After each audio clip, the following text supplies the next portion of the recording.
पश्यन्नात्मनि मायया बहिर्भूतं यथा निद्रया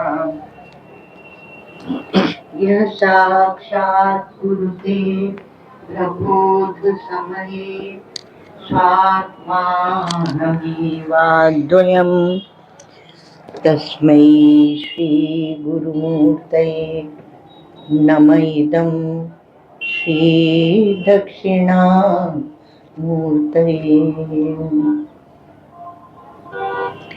शिक्षा सर्वागमानां निखिलजनमनः पावनी कापि दीक्षा दीप्ता सर्वात्मदृष्टिर्निरवधि करुणा किं नु वात्सल्यवृष्टिः।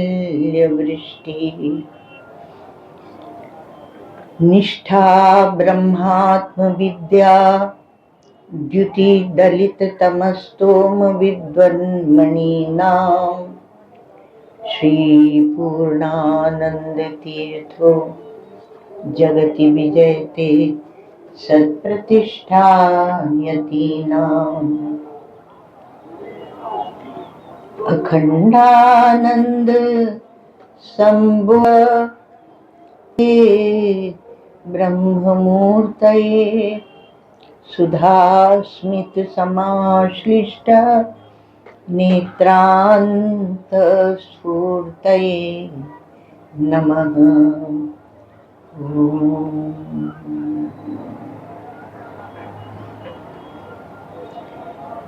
अज्ञानान्तर्गहनपतितान् आत्मविद्योपदेशैः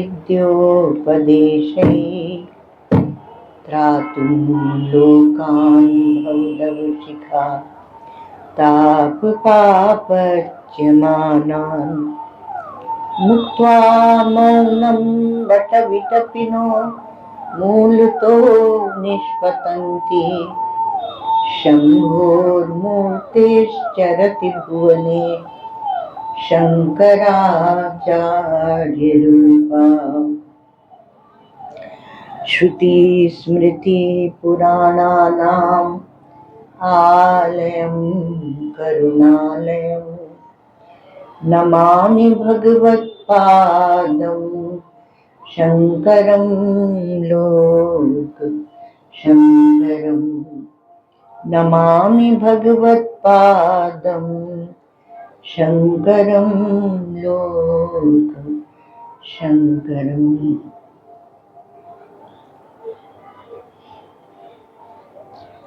भगवद्गीता ध्यांशो पार्थाय प्रतिबोधितां भगवता नारायणेन स्वयं व्यासेन ग्रथितां पुराणमुनिना मध्ये महाभारतम् अद्वैतामृतवर्षिणीं भगवतीम् अष्टादशाध्यायिनीम् अम्ब त्वामनुसन्दधामि भगवद्गीते भवद्वेषिणी।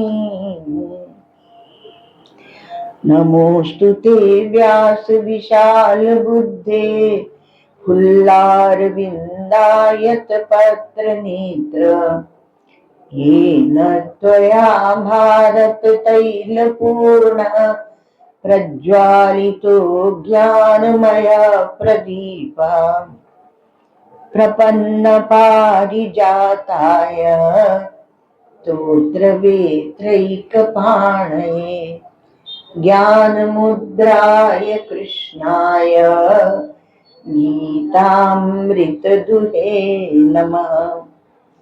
सर्वोपनिषदो गावो दुग्धा गोपालनन्दनः पार्थो वत्सः सुधीर्भोक्ता दुग्धं गीतामृतं मात्। वसुदेव सुतं देवं कंसचाणूरमर्दनं मर्दनम देवकी परमानंदम कृष्णं वंदे जगद्गुरुम। ध्यान श्लोक भी पूरे 8-9 हैं। आप लोग पहले पाठ कर लेंगे, क्योंकि पाठ हम नहीं करा सकेंगे, असमर्थता है। गीता का पाठ भी आज नहीं करेंगे, कल से कर लीजिए। आइए, श्रीमद् भगवद गीता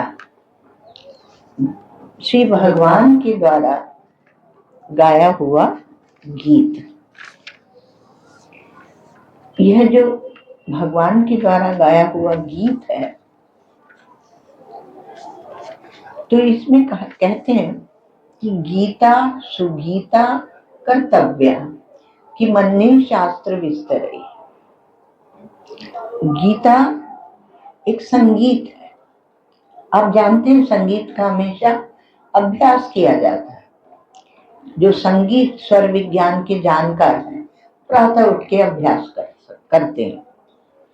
उसी प्रकार से ये गीता संगीत का भी अभ्यास होता है। एक बात हुई। दूसरा क्या है कि इसको वेदांत में क्यों लेते हैं? क्योंकि ये तो स्मृति है और स्मृति को तो प्रमाण नहीं माना जाता। वेदांत थोड़ा प्रमाण विद्या है, तो प्रमाण विद्या अपने अनुसार चलती है। यह अभ्यास विद्या नहीं है। और यह जो विद्या है यह निर्माण विद्या भी नहीं है, उपासना भी नहीं है। तो इसको वेदांत वो आरण्यक विद्या है। जहां रण नहीं होता उसे कहते हैं अरण्य। और वहां अरण्य में जिस विद्या का पठन पाठन श्रवण मनन निधिध्यासन होता है उसे बोलते हैं आरण्यक। हमारे तो एक उपनिषद का ही नाम है बृहद आरण्यक। तो बृहदारण्यक बड़ा उपनिषद है, इसलिए बृहद लगा दिया है। तो एकांत में वेदांत का चिंतन करना वह एक विभाग है, और रणभूमि में वेदांत का चिंतन करना वह क्या है? वह दूसरा विभाग है। तो ये जो दूसरा विभाग है, क्योंकि वेदांत एक पूर्ण विद्या है, यदि आप उसको सीमित कर देते हैं केवल एकांत में, केवल गुफा में, केवल अरण्य में, तो वह पूर्ण विद्या नहीं कहलाएगी। वह आपके व्यवहार में भी होनी चाहिए और वह आपके एकांत या संन्यास में भी होनी चाहिए। कहा जब हम आंखें बंद करते हैं तब हम ब्रह्म हैं, और जब आंखें खोलते हैं तब तो हम दुनियादार हैं। तो श्री कृष्ण भगवान परमात्मा जो पूर्ण अवतार माने जाते हैं, उन्होंने रणभूमि में वेदांत का चिंतन सिखाया, क्योंकि यह विभाग रिक्त था। तो इस विभाग की भी पूर्ति करनी है। तो इसके पीछे करुणा किसकी है? हमारे व्यास की, व्यास महर्षि की। महर्षि वेद व्यास जी की करुणा कि उन्होंने परमात्मा के मुख से वह उद्धृत ज्ञान, अभी हम लोगों ने बोला था कि पार्थाय प्रतिबोधिता, पार्थ अर्जुन को प्रतिबोधित करने के लिए, अर्थात ज्ञान तो पहले से पर उसको जगाया। तो पार्थाय प्रतिबोधिता भगवता नारायणेन स्वयं, अर्थात जो सर्वलोक हितकारी है, सबकी आत्मा है, सबकी हित की सोचता है, उसके द्वारा प्रदत्त ज्ञान को आप यह नहीं कह सकते कि वह ज्ञान संप्रदाय से बंधा हुआ है, अर्थात पंथवाद है, मतवाद है, एक थोड़े से समूह के लिए। यह सार्वभौम ज्ञान है, केवल भारत के लिए नहीं, केवल इस विश्व के लिए नहीं, पर जहां जहां भी विचारशील मनुष्य होगा वो सबके लिए यह ज्ञान। नारायण ने स्वयं भगवान नारायण ने स्वयं यह ज्ञान दिया और उनकी करुणा सीमित नहीं होती है। वो इसलिए आप गीता में बहुत बड़ी उदारता भी देखेंगे। पतित से पतित के लिए, छोटे से छोटे व्यक्ति के लिए सबका उद्धार करने वाली यह विद्या है। तो श्री कृष्ण ने पूर्ति की इस विभाग की व्यवहार में उस आरण्य ज्ञान को उतार के लाए, इसलिए उन्हें हम लोग क्या कहते हैं? क्रांतिकारी। क्रांतिकारी क्रांति ला दी उन्होंने। उसके पहले धर्म यज्ञशाला में था, कर्म कांड में था, वहां सीमित था, अर्थात आप उसमें नियम लेंगे, आपके पास शुद्ध मंत्र चाहिए और सब पूरा जो नियम होता है यज्ञशाला का होता, सब विद्वान को चाहिए। तो श्री कृष्ण ने कहा कि इसको, इस ज्ञान को, इस धर्म को आप यज्ञशाला में सीमित नहीं रखें, आप कर्म कांड में सीमित नहीं रखें। तो गीता ने धर्म को कर्म क्षेत्र में स्थापित किया। हमारे पूज्य श्री गुरुदेव तो कहते हैं कि श्री कृष्ण उस ज्ञान को बाजार में लेकर, अर्थात आपके दैनिक जीवन में भी यह ज्ञान है और कैसे रहता है यह दिखाया। युद्ध भूमि में युद्ध योग, उसको भी योग बना देना, अर्थात वेदांत आपके प्रत्येक क्रियाकलाप में आ सकता है, उतर सकता है, यदि आपकी समझ ठीक है तो। इसलिए उसे बुद्धि योग भी कहते हैं, क्योंकि बुद्धि यदि ठीक है तो आएगा। यदि आप धर्मानुष्ठान करते हैं तो एक संकल्प लेते हैं और उसके बाद उस संकल्प को आप पूरा करते हैं, तो क्या होता है कि आपके संकल्प को बल मिलता है। ऐसा नहीं समझ लेना कि हम लोगों ने वेदांत पढ़ लिया तो जो प्रारंभिक सीढ़ियां हैं मनुष्य के चढ़ने की, उनको नितांत नकार ही दें। उनको नकारने की आवश्यकता नहीं, क्योंकि वह आपके जीवन में क्या देता है और क्या हटा देता है, ये बात समझने की है। तो संकल्प को बल मिलता है।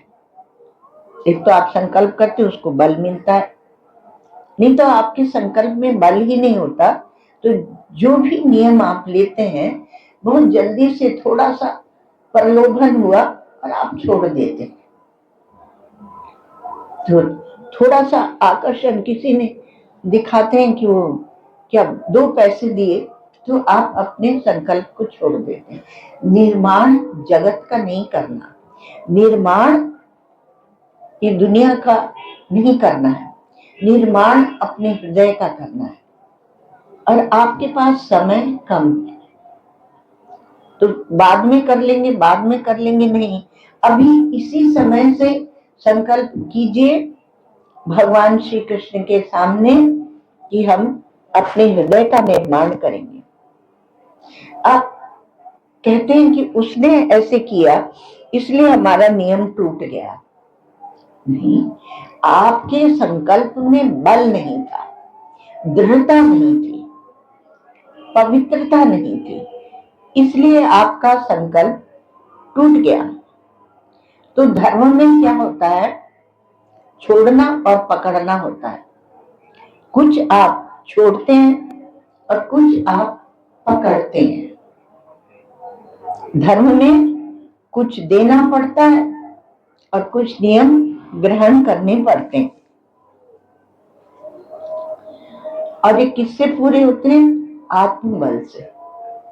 इसलिए धर्म आपको संयम, मर्यादा, आत्मबल यह देता है।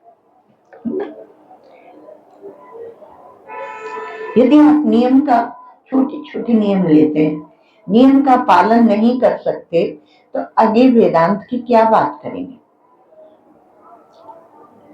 आज चर्चा हो रही थी कि पूरा नहीं कर पाते हैं।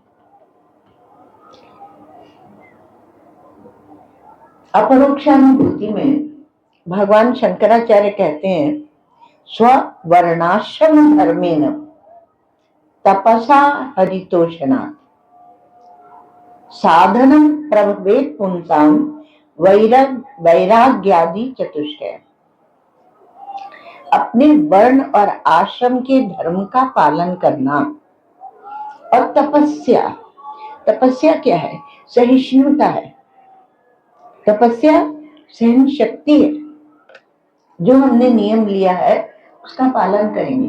और हमारे यहाँ कथाओं में भी अपार भंडार भरा हुआ है कि कैसे कष्ट सहकर भी उन दिव्य मनुष्यों ने अपने नियम का पालन किया। आपको आजकल बोलते हैं ना, इनोवेशन, हमको प्रेरणा चाहिए, इंस्पिरेशन। आप अपनी पुरानी कथाओं को पढ़िए, आपको बहुत दिव्य दिव्य प्रेरणा मिल जाएगी कि कैसे अपने नियमों का पालन करते थे, धर्म का पालन करते थे, देह को काट के फेंक के भी नियम का पालन करते थे। अद्भुत अद्भुत जीवन चरित्र है। तो आप सकाम भाव से भी जब कुछ करते हैं, तो आप जब उसको कर ले जाते हैं तो आत्मबल से वो पूरे होते हैं, और निर्बल है तो पालन नहीं होगा। एक बार हम दक्षिण भारत में गए, तो ये गंगा जल लेके रामेश्वरम चले थे पैदल। गांव में गए तो आभास हो गया था कि यहाँ धर्म परिवर्तन बहुत। किसी मंदिर में जाते थे, कोई सज्जन मिलते थे, यदि वो थोड़ा बहुत अंग्रेजी समझ लेते हैं तो हम उन्हें कहते थे, अपने भाइयों को धर्म परिवर्तन से रोकिए। What is the difference? उनका ये होता था कि क्या फर्क पड़ता है हिंदू रहे कि क्रिश्चियन हो जाए। उनमें फर्क ये पड़ता है कि मोक्ष के मार्ग में वो जो आगे बढ़ रहे थे, तो कई सीढ़ियां नीचे गिर गए, क्योंकि वहां नियम पालन नहीं, वहां धर्मानुष्ठान नहीं है। कुछ भी खा लो, कुछ भी खा लो, कुछ भी बोल दो, उसी को स्वतंत्रता समझते हैं। हमारे यहाँ स्वतंत्रता विचार के लिए दी गई है, पर व्यवहार के लिए स्वतंत्रता नहीं दी है। व्यवहार में आपको नियमों का पालन करना है, मर्यादा में रहना है। उसका रहस्य ये है कि उससे आपका जीवन चमकेगा, अंतःकरण में की शुद्धि होगी, आपका बल बढ़ेगा। आपने एक बात कही कि हम ये नियम पालन करने वाले, वो चला नहीं, हुआ नहीं। वो पानी वर्षा हो, एक माता तो बोले पानी वर्षा हो रही थी, हम भीग गए थे, फिर हमने वो नियम छोड़ दिया। सबका ऐसे ही। अब बोले अभी हमने चालू, दूसरे बोले अभी हमने चालू नहीं किया है, क्योंकि हमारे आश्रम में कंस्ट्रक्शन चल रहा है। कंस्ट्रक्शन को तुम महत्व देते हो कि अपने जीवन के कंस्ट्रक्शन को महत्व देते हो? तो कुछ ना कुछ बहाना। ये तो हम साधुओं की बात कर रहे हैं, और आप अपना हृदय टटोल लेना कि आपके जीवन का लक्ष्य क्या है। क्या आप ऐसा ही जीवन जीना चाहते हैं कि जिसमें कोई लक्ष्य नहीं, कोई रुचि नहीं? तो मनुष्य के, इसलिए वहीं से वैराग्य प्रारंभ होता है। वहीं से निवृत्ति की ओर हम चल पड़ते हैं। जब हम नियम पालन करते हैं तो हम निवृत्ति की ओर चल पड़ते हैं, क्योंकि कितनी ही वासनाओं का हम त्याग करते हैं। ज्ञान में बल वैराग्य क्या है? भगवान श्री कृष्ण या भगवान शंकराचार्य सब यही मानते हैं कि बल जो है वो वैराग्य का है। अर्थात आप क्या क्या छोड़ सकते हैं। वैराग्य में यदि त्याग साथ में नहीं लगा हुआ है तो वह वैराग्य भी नपुंसक है, उसमें भी त्याग चाहिए। तो मनुष्य के मनोबल की, आत्मबल की वृद्धि हो, इसके लिए हम लोगों को शास्त्रों के द्वारा, ऋषि मुनियों के द्वारा ईश्वर पर विश्वास, क्योंकि मामा शित्ते यतन्ति आएगा इस अध्याय के पहले, इसलिए थोड़ा सा बता रहे हैं आपको। तो ईश्वर पर विश्वास और मर्यादा पालन में, धर्मानुष्ठान में आप ईश्वर को लेकर चलते हैं। भगवत विश्वास वह आत्मविश्वास है और आत्मविश्वास वह भगवत विश्वास है, क्योंकि बाद में आपको पता चलेगा कि आत्मा और ईश्वर एक ही है। और जो अपने नियम का, व्रत का, अनुष्ठान का, आप सोच विचार के तो नियम बनाते हैं ना कि हमें इस मार्ग पे आगे बढ़ना है, तो उसका जो पालन करते हैं और कष्ट सहकर भी उसका पालन करते हैं,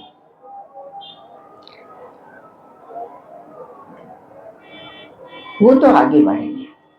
और जो कष्ट सहने को तैयार नहीं है वो निर्बल है। जिनको आप कहते हैं बहुत तपस्या करते हैं, तो तपस्या अभी कितने ही साधक इस कुंभ क्षेत्र में कल से प्रारंभ हो जाएगा, माघ मास, तो कल्पवास करेंगे। बड़े सुंदर नियम उसमें लिए जाते हैं और 1 मास तक उनका पालन होता है, तो कल्पवास करेंगे। अब श्रद्धालुओं के अनुकूल एक शासन, सुशासन है, माने सरकार है, तो उनको काफी उनकी तरफ ध्यान दिया गया। लेकिन बड़ी कष्ट सहकर वो अपना ये नियम पालन करते थे। तो तपस्या तो क्यों करते थे? और उस समय जो अंग्रेज लोग आते थे ना, थे अपने देश में, तो कहते दे आर फूलिश पीपल। उस तपस्या को, उस कष्ट सहने को, उस मर्यादा पालन करने को, व्रत अनुष्ठान को समझ ही नहीं पाते थे। और जो समझते थे वो फिर इसी दिशा में चलने लगते थे। ऐसा भी हुआ कुछ लोगों के साथ। तो जो कष्ट सहकर भी मर्यादा का पालन करे उसको कहते हैं बलवान, वो शक्तिशाली, वो बलवान। और विपरीत परिस्थिति में भी धर्मानुष्ठान करे, नियम मर्यादा का परित्याग नहीं करे, वो बात भी आती है। इसलिए कहा जाएगा माम अनुस्मर युद्ध। युद्ध है, युद्ध आपके अंतःकरण में ही आपकी यह युद्ध चालू रहेगा और आपको इस युद्ध को करना है। और इसमें किसकी विजय होगी? जो उनके, जिसके पक्ष में श्री कृष्ण है। यत्र योगेश्वर कृष्णो यत्र पार्थो धनुर्धर। जिस पक्ष में श्री कृष्ण है उस पक्ष की विजय होगी। श्री कृष्ण अर्थात परमात्मा, सत्य। तो कहा कि जो 8वां अध्याय प्रारंभ होता है, एक तो भगवत गीता, फिर ये 8वां अध्याय, तो एक तो अरण्य, जिस अरण्य जो विद्या है, आरण्यक विद्या, वो युद्ध क्षेत्र में लाए। अब युद्ध तो भाई बिना राग द्वेष के होता नहीं। आप सच्ची बात बताइए, बिना राग द्वेष के तो युद्ध होता नहीं। अब युद्ध को के क्षेत्र में उस आरण्यक विद्या को जिसमें राग द्वेष नहीं है उसको लेकर आए और कहा यही तुम राग द्वेष को छोड़ो। एक सज्जन थे हमारे पास आते थे, हम रामघाट रहते हैं, अब नहीं विराजते हो, तो बोलते थे मां मैं संन्यास लूंगा।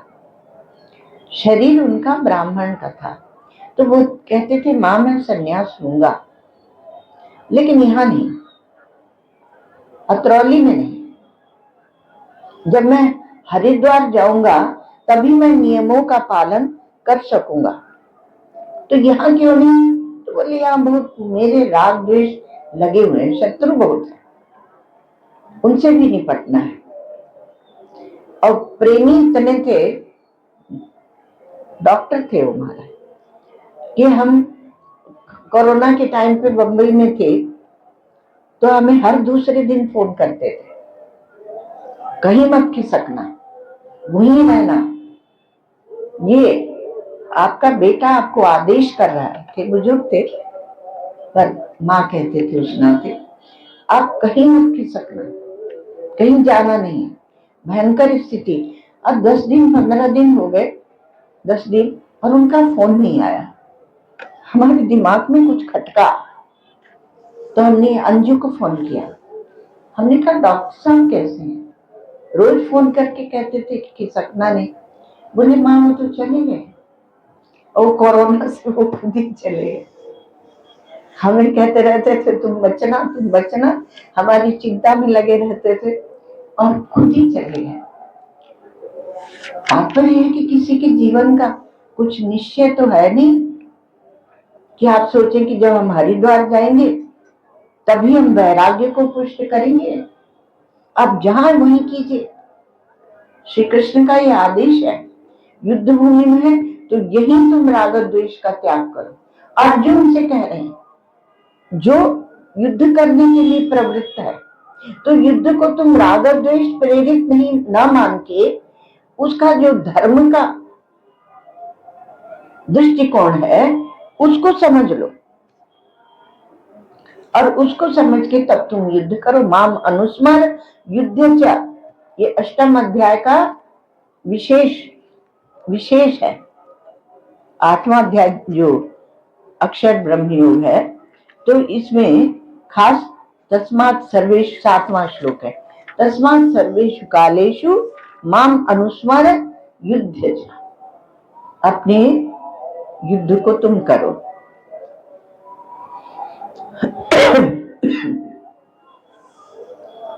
एक बार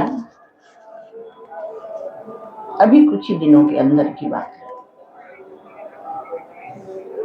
एक बालक का फोन आया, बहुत अच्छा विचार करता था, आप लोग सब जानते हैं उसको, हम नाम नहीं।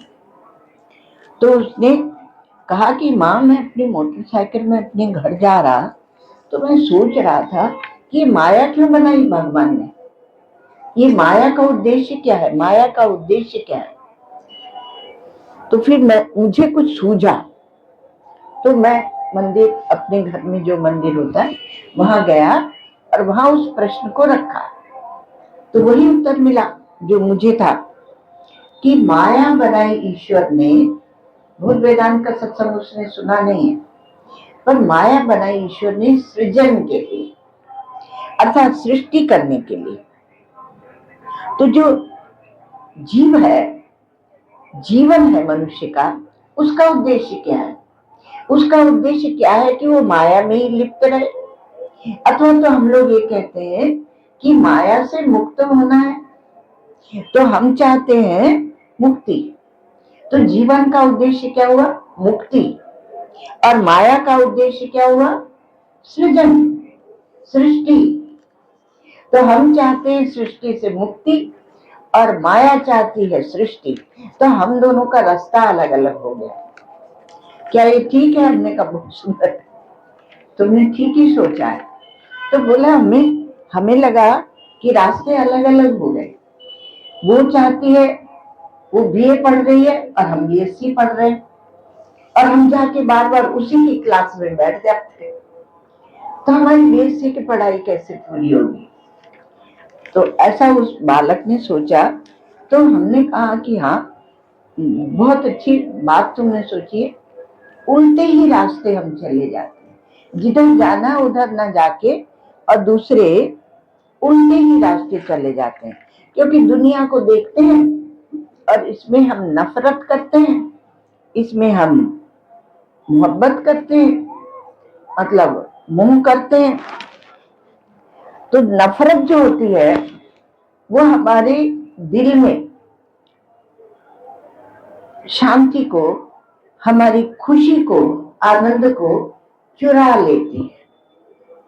और जब किसी को भाई तुमने गलत समझा है, उससे नफरत मत करो। आपको पता क्या है, आप जानते नहीं, वो सब हमारे साथ पीछे लगे हुए में ट्रोल करते एक और शब्द अभी हमने सीखा है। तो ट्रोल करते हैं, वो हमारे पीछे पड़ रहते हैं, वो हमारे षड्यंत्र करते हैं, वो करते हैं।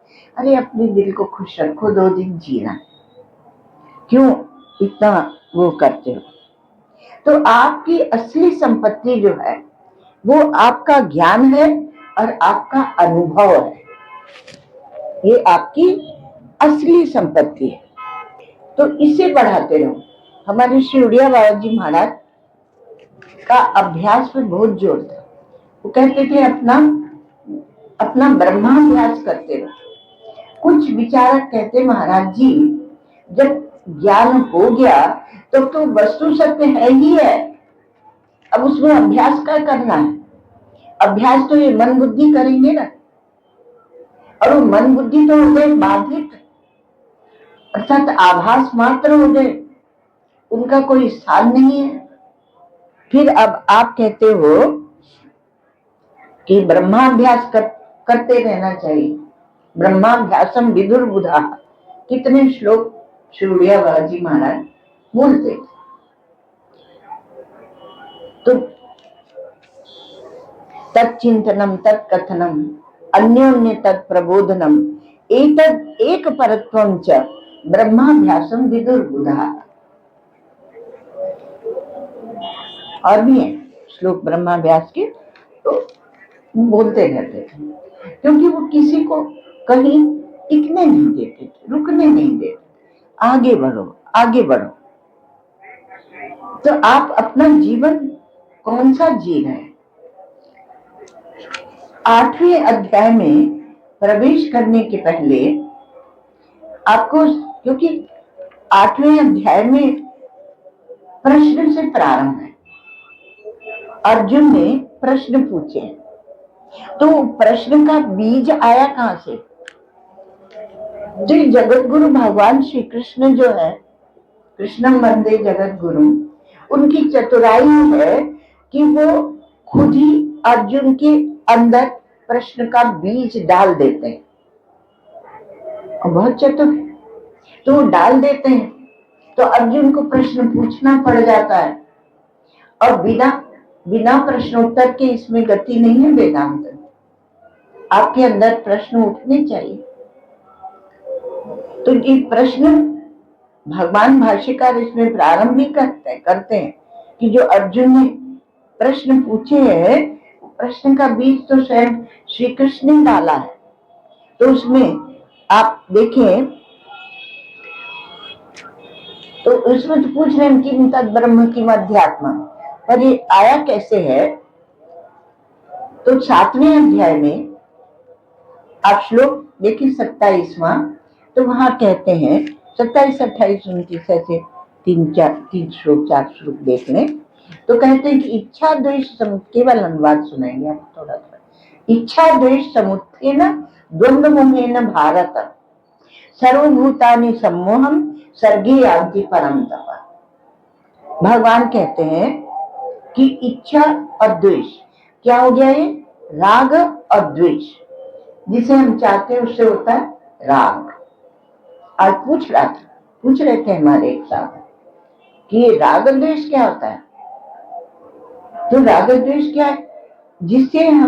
जिसके साथ हमारी अनुकूल वृत्ति होती है, अनुकूल प्रतीति होती है, उसको हम चाहने लगते हैं। उसे यहाँ भगवान ने इच्छा कह दिया। और जिसके प्रति प्रतिकूल वेदना होती है उसे द्वेष कहते हैं। तो उससे हम दूर हटना चाहते हैं। लेकिन होता यह है, हमारे ये पवित्र प्रयाग की भूमि में हमारे एक पूर्व मीमांसा शास्त्र के आचार्य हुए हैं कुमारिल भट्ट, उनका स्मरण भी कर लेना चाहिए।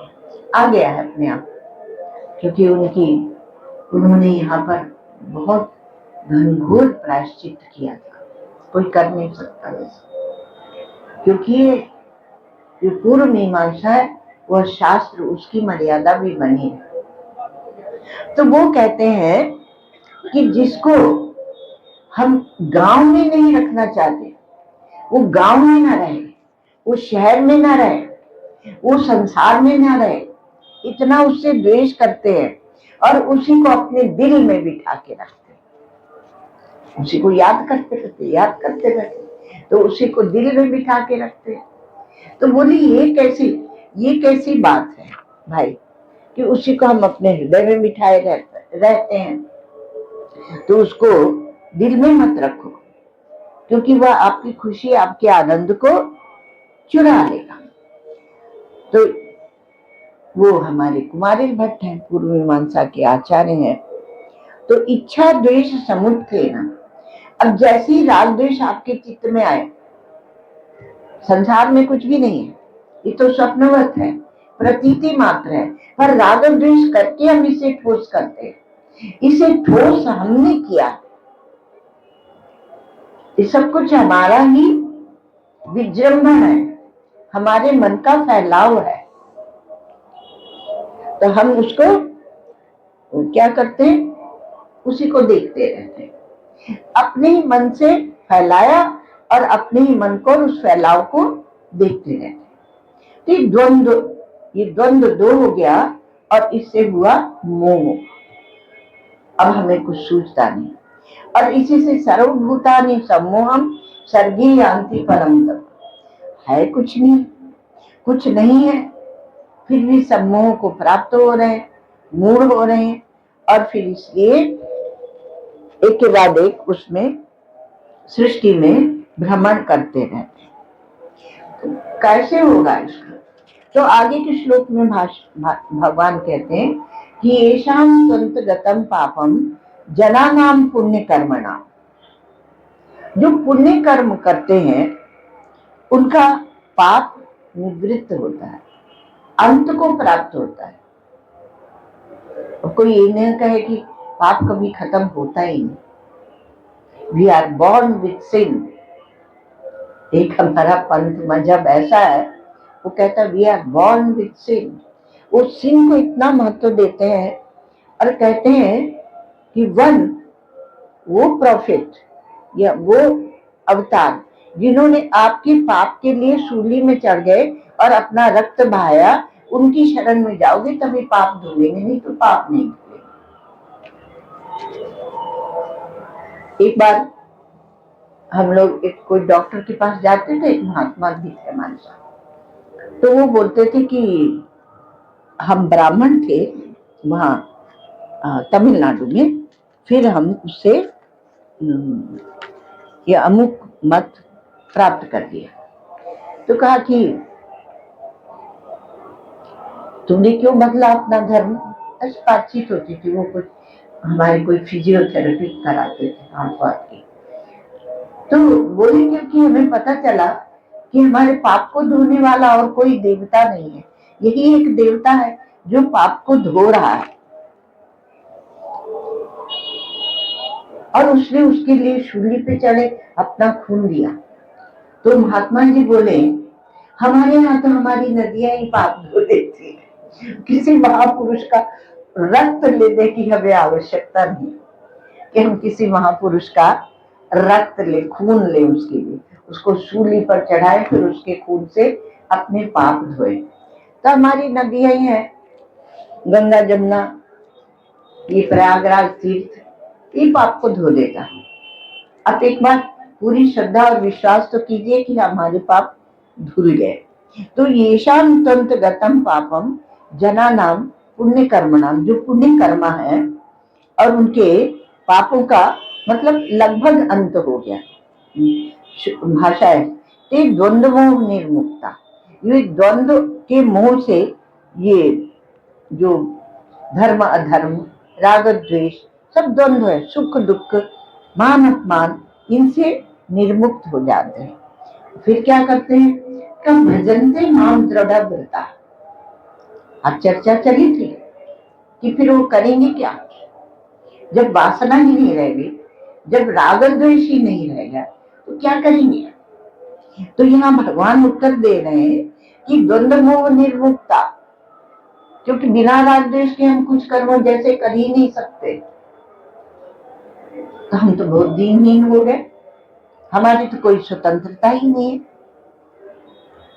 प्रश्नोत्तर में बात हो रही थी तो कहा कि नहीं, ते द्वंद्व मोह निर्मुक्ता भजनते माम दृढ़ व्रता। नहीं तो वहां पर कुछ और ज्ञान हो जाता होगा, कोई और आनंद हो जाता होगा। तो भाष्यकार भगवान ने इसका बहुत सुंदर निषेध किया। वो कहते नहीं मोक्ष दशायाम विज्ञानांतरम आनंदांतरम व उत्पद्यते। ऐसा नहीं कि मोक्ष होगा तब हमें कुछ और अनुभव होगा, हमारी बुद्धि कुछ और हो जाएगी, कोई और प्रकार का आनंद होगा, उसका निषेध कर दिया। क्योंकि आप लोग दौड़ते हैं ना और जाके देखते हैं उन्होंने अनुभव करा दिया, ऐसा करा दिया। भाष्यकार भगवान कहते कोई अनुभव नहीं होता, कोई और अनुभव नहीं होता और कोई विज्ञान भी दूसरा नहीं होता। ऐसे बीच बीच में ऐसी बातें बोल देते हैं कि आप उसकी गंभीरता को समझे। और जो हम प्रतिस्पर्धा करते हैं वह एक कमजोरी है, दुर्बलता है। अर्जुन से कहा कि तुम युद्ध भी कर रहे हो तो स्वतंत्र होकर युद्ध करो, प्रतिस्पर्धा नहीं करो कि प्रतिस्पर्धा करके युद्ध करो। अब बताओ, हो गई ना बात, अब कैसे करेगा युद्ध, क्योंकि हम लोगों की भी तो वही संस्कार है ना राग द्वेष के, तो बिना राग द्वेष के कोई युद्ध करे तो भगवान कहते माम अनुस्मर युद्ध जा। मुख्य दृष्टि आपकी लक्ष्य में होनी चाहिए, मुख्य दृष्टि आपकी व्यवहार में नहीं होना चाहिए, आपकी दृष्टि परमात्मा की ओर, अपने लक्ष्य की ओर होनी चाहिए। और तब आपका जो जीवन व्यवहार होगा वह योग हो जाएगा, गीता का योग, योग दर्शन का योग नहीं। तो यदि आपके अकल है तो आप अकल में चलेंगे, और नहीं तो क्या करेंगे, नकल करेंगे। ऐसे ही चल रहा है सबका। वो थोड़ा सा सूर्य दृष्टांत देते थे, हमें भी विवाह करना है और गृहस्थ आश्रम का संपादन करना है। क्यों? क्योंकि सबने वही किया, सबने वही किया तो हमें भी वही करना है। तो बिना उद्देश्य के, बिना दिशा के, बिना किसी इरादे के जो ये जीवन हम चला रहे हैं, ये कोई सुंदर जीवन नहीं है। एक बड़े उद्देश्य को रखिए और वो है परमात्मा है, माम अनुस्मरण। भगवान कहते हैं मेरा स्मरण करो। तो येषाम तंत्र गतम पापम जनानाम पुण्य कर्मणा। यदि आप ब्रह्म का उद्देश्य नहीं रखते तो बंधुओं आप धर्म का ही उद्देश्य रखें। धर्म में बहुत सुंदर एक वस्तु हम लोगों के जीवन में ईश्वर कृपा से है, क्योंकि हमने भारत भूमि में जन्म लिया है, हम ऋषि मुनियों की गोद में खेल रहे हैं। तो वो हमें सिखाते हैं भजन्ते माम दृढ़ व्रता, वो द्वंद्व मोह से निर्मुक्त होते हैं तो दृढ़ व्रत से मेरा भजन करते हैं। जो वो किसी से उनकी प्रतिस्पर्धा नहीं, किसी के राग में या किसी के द्वेष में नहीं भजन कर रहे हैं, आप सोचिए, यदि आप भगवान का भजन करने का नियम ले लेते हैं और तन्मय जीवन बना लेते हैं, अर्थात केवल भजन करेंगे, लक्ष्य हमारा परमात्मा ही है, उसी में लगे रहेंगे, कोई अगर बीच में रोकता टोकता है तो उस ओर दृष्टि नहीं जाती, तो कौन सा राग और कौन सा द्वेष है? क्या ईश्वर का भजन राग द्वेष से प्रेरित होता है? बात यह है कि राग द्वेष के बिना कुछ करते ही नहीं, वो जीवन ही नहीं चले। क्या ईश्वर का भजन भी राग द्वेष के बिना नहीं होता है? आप क्या कहते हैं? ईश्वर का भजन राग द्वेष से प्रेरित नहीं होता, उसमें हम उस परमात्मा को दृष्टि में रखकर, उस सत्य को दृष्टि में रखकर तब हम भजन करते हैं। तो जरा मरण मोक्षाय मामा श्रुति अटंती। अब ये आपका प्रश्न के लिए अर्जुन को उकसा दिया। वो उनका काम बचपन से वही था, वो ऐसे ही करते थे। ब्रज में भी उनका मटका फोड़ देते थे, उनका मक्खन चुरा लेते थे, उकसा देते थे उनको। एक तो ये उकसाते थे कि जो तुम्हारे साथ अन्याय हो रहा है उसका विरोध करो, और दूसरे ये उकसाते थे कि मेरी ओर देखो, अवतार लेकर आया हूं, प्रेम अवतार, श्री कृष्ण का अवतार प्रेम का अवतार, आनंद विग्रह, आनंद घन है, तो मेरी ओर देखो। इसलिए क्योंकि तुम अपने कर्म में ही लगे रहोगे तो मेरी ओर तो देखोगे नहीं। इसलिए गोपियां केवल प्रेम की बात करती है, वो ये नहीं कहती कि मेरी सास बड़ी बुरी है अथवा मेरी ननद मुझे डांटती है, वो कुछ मतलब नहीं। अभी मीरा कह सकती है लेकिन गोपियां नहीं कहती, क्योंकि वो रस में डूबी हुई है। वो नहीं कहती है गोपियां कि वो कह सकती हैं कि पर उनकी दृष्टि परमात्मा पर है, तो वो कहती हैं कि भाई मुझे तो केवल परमात्मा चाहिए, तुम जहर दो कि सांप से कटवाओ तो मुझे कुछ मतलब ही नहीं, मरे तो शरीर मरे, मेरा अंतःकरण तो पूरा उन परमात्मा के उसमें फंस गया, उनके प्रेम में। तो यहाँ कहते हैं कि जरा मरण मोक्षाय, 29वां श्लोक पिछले अध्याय का वही प्रश्न का बीज है। मामा श्रुते अतंतिये ते ब्रह्म तद्विदु कृष्णम अध्यात्मम कर्म चाखिलो। तो जरा मरण, जरा अर्थात बुढ़ापा, पहले श्लोक का ऐसे ही अर्थ ले ले तो जरा वृद्धावस्था और मृत्यु, उससे छूटने के लिए और मेरा आश्रय लेकर, माम आश्रित्य यतन्तिये, जो प्रयत्न करते हैं, जो राग द्वेष का आश्रय भी लेते हैं और कहते हैं हम परमात्मा के मार्ग पर चल रहे हैं, नहीं हम उसको देख लेंगे। आजकल तो एक पूरे भारत के साधुओं में एक फैशन चला है, उसको डाउन करना है तो हम उसके लिए क्या तंत्र करेंगे, कुछ ऐसी विद्या का। तो जो तंत्र शास्त्र हमारा बहुत एक शुद्ध, एक पवित्र शास्त्र था, इसलिए हमारे ऋषि मुनि उसको गुप्त रखते थे, उसका प्रयोग ऐसे लाके कर दिया। अब खाली बैठे हैं और ईश्वर पर दृष्टि नहीं है, सत्संग है नहीं जीवन में, तो क्या करेंगे? तो राग द्वेष ही करेंगे। छोड़ सकते हैं, एक क्षण में छोड़ सकते हैं, पर छोड़ते नहीं है। तो जरा मरण मोक्षाय मामाश्रिते यतन्तिये ते ब्रह्म तद्विदु कृष्णम अध्यात्मम कर्म चाखिल। क्योंकि प्रश्न जो पहला बनेगा किम तद ब्रह्म किम अध्यात्म, तो यहाँ कहा कि जरा मरण मृत्यु से छूटने के लिए मुझ परमेश्वर का आश्रय लेगा, माम आश्रित्य यतन्तिये, जो प्रयत्न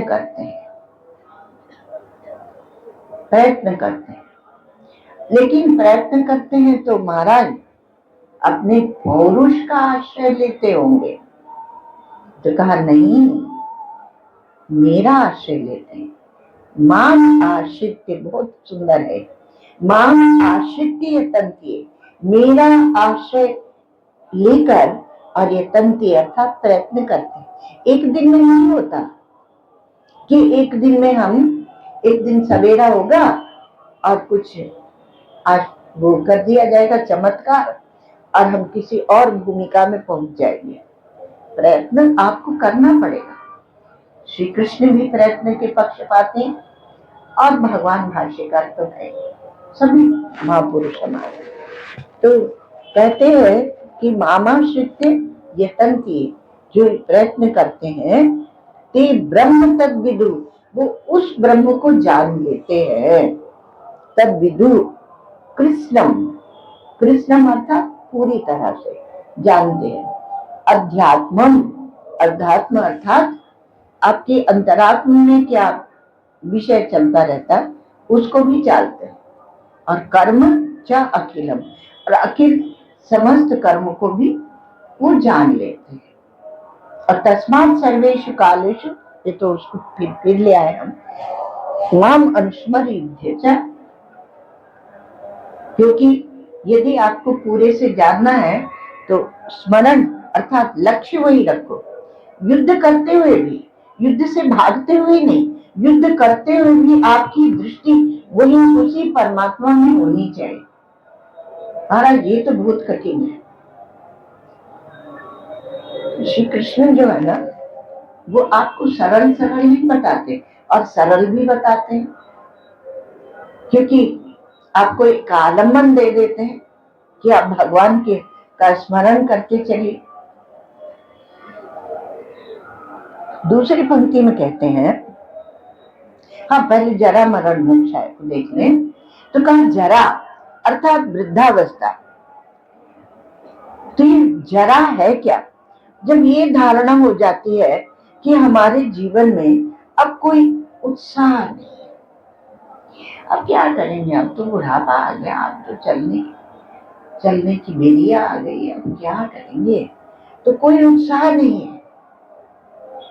सबने कहा कि आपका जीवन थोड़ा है, अब कहाँ ये सब उपक्रम कर रहे हैं, तो उनका क्या करे, तो बैठ बैठ के प्रतीक्षा करे कि आओ भाई अब मृत्यु महाराज आओ। और जीवन थोड़ा बहुत, ये तो आप शारीरिक दृष्टि से बोल रहे हो ना, आत्मा का जीवन तो अनंत है, वो अजर है, अमर है, वो मरता नहीं। तो यदि आप ये मान लेते हैं कि अब हमें बुढ़ापा आ गया और कोई उत्साह नहीं है आपके जीवन में, तो वीर रस का उदय नहीं होगा। यहाँ तो अर्जुन को वीर रस में लगा रहे हैं भगवान महाराज। यहाँ राजस्थान से बहुत से क्षत्रिय लोग भी आ पहुंचे, तो उनको भी बता रहे हैं कि वीर रस का उदय नहीं होगा यदि आपके अंदर उत्साह नहीं है। तो उत्साह है तो आप बुढ़ापे में भी सब कुछ कर लेंगे, मतलब सामान्य लोग जिसको बुढ़ापा कहते हैं, पर आपने उसको स्वीकारोक्ति दी ही नहीं।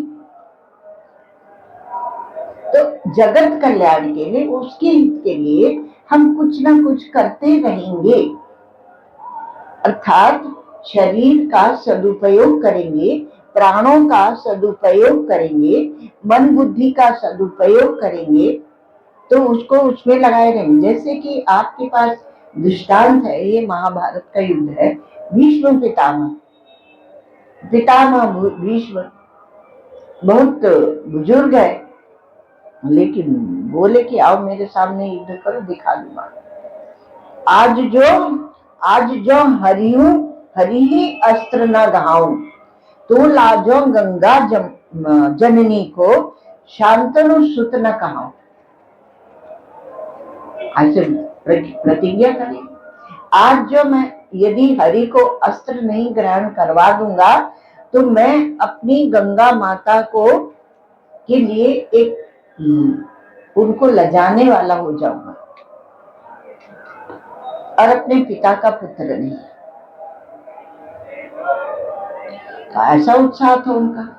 और हम लोग जरा भी निरुत्साहित हुए, अब क्या, रिटायर्ड हो गए, अब क्या पढ़े। अरे आप बहुत कुछ अभी कर सकते हो। समझो किसी किसी को कोई रोग लग जाता है, अब तो हमें ये रोग लग गया, हम तो दिन भर भगवान को पढ़े पढ़े कोसते रहते हैं, कोसते रहते हैं। तो ऐसा ऐसा नहीं होना चाहिए। आपका उत्साह उत्साह दिखाता है कि आपने धर्म का जीवन जिया है, और उत्साह दिखाता है कि आपने शारीरिक दैहिक जीवन नहीं जिया है। ये उत्साह तो आप सब कुछ कर सकते हैं। और इसलिए सब डरते थे भीष्म से, क्योंकि धर्म था, प्रतिज्ञा थी, उत्साह था, और भगवान के बड़े भक्त। और भगवान ने उस दिन छोड़ दिया, रथ से कूद पड़े और उठा लिया वो पहिया, और बोले कि मैं पहले अर्जुन से कहते रहे युद्ध करो, युद्ध करो। अर्जुन ने भीष्म पितामह के साथ पहले युद्ध किया ही नहीं, श्री कृष्ण के कहने से भी नहीं किया, क्योंकि मोहित बुद्धि थी वो। जिन पितामह ने मुझे इतना प्रेम दिया, मैं उनको अपने बाणों से कैसे मारूं? तो प्रतियुद्ध करते थे, अर्थात उनके बाणों को केवल काटते थे, अपना बाण नहीं चलाते थे। तो जब नहीं किया तो श्री कृष्ण कूद गए रथ से, रथांग पाणे, भगवान का नाम हुआ रथांग पाणे। रथ के पहिए को हाथ में ले लिया और कहा आज मैं मारूंगा भीष्म को। तो अर्जुन ने कहा आप अपनी प्रतिज्ञा मत तोड़िए प्रभु। और कूद के अर्जुन ने भगवान के चरणों को और उनके जान के हिस्से को अपनी ओर खींचा। भगवान रुके नहीं, श्री कृष्ण बहुत वेग से भागे, दौड़े, और दौड़े हैं तो अर्जुन घिसकता चला गया, और उधर भगवान दौड़ रहे हैं और भीष्म पितामह अपने रथ से कूद गए और आनंद विभोर है। आओ आओ प्रभु, मेरा ये परम सौभाग्य है कि आपके हाथों से मैं मरूंगा, आप प्रहार कीजिए। फिर अर्जुन ने रोक लिया, जो भी वो कथा है, पर वो भगवान की जो छवि थी ना, कि उसमें उनके, क्योंकि इतने बाण मारे गए थे कि उनको भगवान श्री कृष्ण झेल रहे थे, तो उनकी जगह जगह से रक्त थोड़ा उस श्री कृष्ण विग्रह से रक्त की कणिका दिख रही थी। और उनके मस्तक में पसीना था, और उनकी घुंघराली जो अलकें थी वो धूल दूसरी थी, और किंचित क्रोध की मुद्रा थी। वो भगवान का, क्योंकि वो तो हाथ जोड़ के खड़े हो गए और उस छवि को निहारते रहे। मृत्यु में अंतिम समय भीष्म पितामह ने शरशैया में अंतिम समय में उसी छवि का स्मरण किया, वो रथांग पाणे। गोविंद गोविंद हरे मुरारे, गोविंद गोविंद रथांग पाणे। तो रथांग पाणे श्री कृष्ण, तो वो उनकी कोई प्रतिज्ञा नहीं होती, वो अपनी प्रतिज्ञा तोड़ देते, बड़े आराम से तोड़ देते। तो दौड़े इसीलिए भीष्म प्रतिज्ञा हमारे यहाँ बहुत बड़ी मानी जाती है, लेकिन हम साधुओं को पूछो, हम लोग कोई प्रतिज्ञा बड़ी नहीं मानते। जब तक आप अपने अंतःकरण की शुद्धि के लिए प्रतिज्ञा कर रहे हैं वो ठीक है, किंतु जब आप सर्वजन के हित की कल्याण की बात सोच रहे हैं तो ऐसी भी परिस्थिति आ सकती है कि आपको अपनी प्रतिज्ञा छोड़नी पड़े। आप क्या जानते हैं कि यदि भीष्म पितामह ने प्रतिज्ञा नहीं की होती तो ये आज की कौरव पांडव पुत्र नहीं होते, नहीं महाभारत का युद्ध होता, किंतु गंगा जी के पुत्र होते हम लोग, गंगा के पुत्र होते, क्योंकि भीष्म पितामह ने विवाह किया होता। ऐसी परिस्थिति आई भी कि उनकी माता ने ही, जिन्होंने उनसे प्रतिज्ञा करवाई थी, जिनके पिताजी ने, उन्होंने कहा विवाह कर।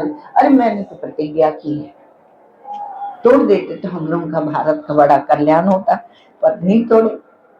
वो और जगह कथा चल गई।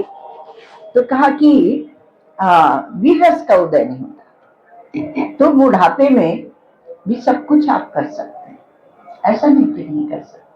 थोड़ा गति धीमी हो जाती, कर सकते हैं, तो बहुत सुंदर अवस्था है।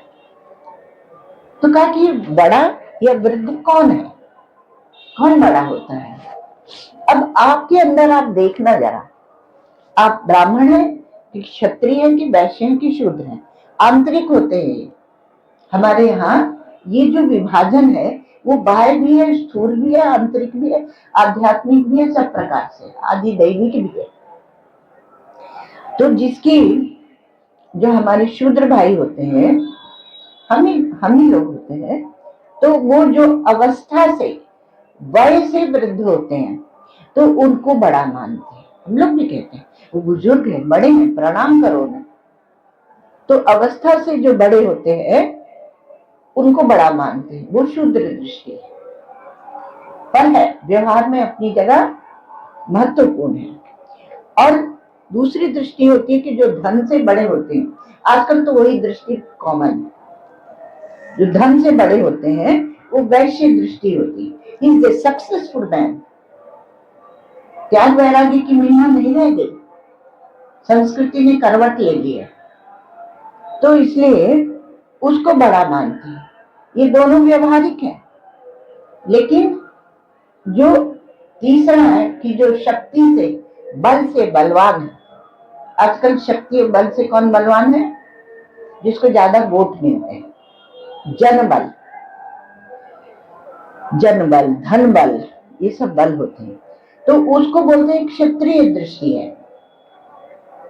किंतु जो ज्ञान से वृद्ध है, उसको जब हम बड़ा मानते हैं, तो वह दृष्टि क्या है? वह ब्राह्मण दृष्टि है। आप अपनी दृष्टि को जरा देखते रहिए, क्योंकि दृष्टि ही आपकी बुद्धि है कि आप किस दृष्टि को लेकर चलते हैं। यहाँ बहुत सारे आपको महात्मा मिल जाएंगे, तो आप देखिए कि आपकी दृष्टि क्या है। तो यह जो दृष्टि है ना, यही शास्त्रीय दृष्टि है, अर्थात जो ज्ञान से वृद्ध है वह बड़ा है। तो जरा मरण मोक्षाय, अब समय हो गया, फिर इसको हम लोग कल इस पर विचार करेंगे। 7वें अध्याय का 29वां श्लोक, क्योंकि वही भगवान ने साधि आगे आगे कह दिया, साधि भूतादिदैवं मां साधि यज्ञं च ये विदु प्रयाण काले च मां ते विदुर युक्त चेतसा। सर्वे भवन्तु सुखिनः, सर्वे सन्तु निरामयाः, सर्वे भद्राणि पश्यन्तु, मा कश्चित् दुःखभाग् भवेत्। असतो मा सद्गमय, तमसो मा ज्योतिर्गमय, मृत्योर्मामृतं गमय। ॐ पूर्णमदः पूर्णमिदं पूर्णात् पूर्णमुदच्यते पूर्णस्य पूर्णमादाय पूर्णमेवावशिष्यते। ॐ शान्ति शान्ति शान्ति।